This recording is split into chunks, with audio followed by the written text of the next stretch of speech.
We booked a mountain vacation not knowing that a hurricane was going to come and destroy the little town that we're supposed to be going to, and we cannot be refunded. We are still expected to go on this trip, not knowing if there's damage to the property, not knowing if the place is even accessible, not knowing if surrounding events and attractions are going to be up and running. But let me tell you, if you've been following like I have, and I live in North Carolina, just the eastern part of it, then you know as well as I do, nothing's going to be open and running. I mean, even if it is, it's still not going to be the same. You pay X amount of dollars to go on a vacation with friends or with family. You expect to have a vacation, not try to figure out your way around barricades, not worrying about what's going to be open, what's not going to be open. I mean, hell, most of the time we're just going to worry about what's in our price range. And now we have a whole nother slew on our plate. I have spent the last hour this morning on the phone trying to figure out with Evolve, because we booked through Airbnb, property management, Evolve.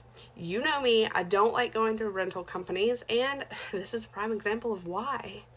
Because they're telling me that they have to first get in touch with the owner before they can make any executive decisions. Oh, I'm sorry, isn't that what the owner pays you for? To make executive decisions, especially if a natural disaster out of anybody's hands happens? Not to make matters worse, how do we know that the owner doesn't live in the area and isn't stranded theirself? How do we know that the owner doesn't live out of state and doesn't even know what the fuck's going on?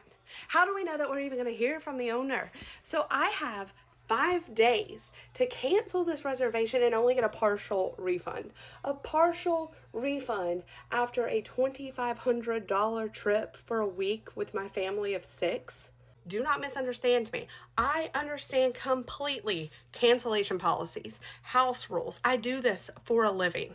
But when a natural disaster out of everybody's hands hits, I expect some sort of accommodation, some sort of communication, some sort of understanding. Not get in your car, drive 5 hours from Eastern North Carolina to go to your vacation rental. Mind you, my parents are coming from Western Tennessee to Eastern Tennessee. Well, if you don't know, you do now. The roads of I-40 are washed out at the state line. What's frustrating is that all they can tell me is, we understand your concern. Do you? And what I do not like about this particular realty company, Evolve, is not hands-on. They are remote. There is no office in Hendersonville.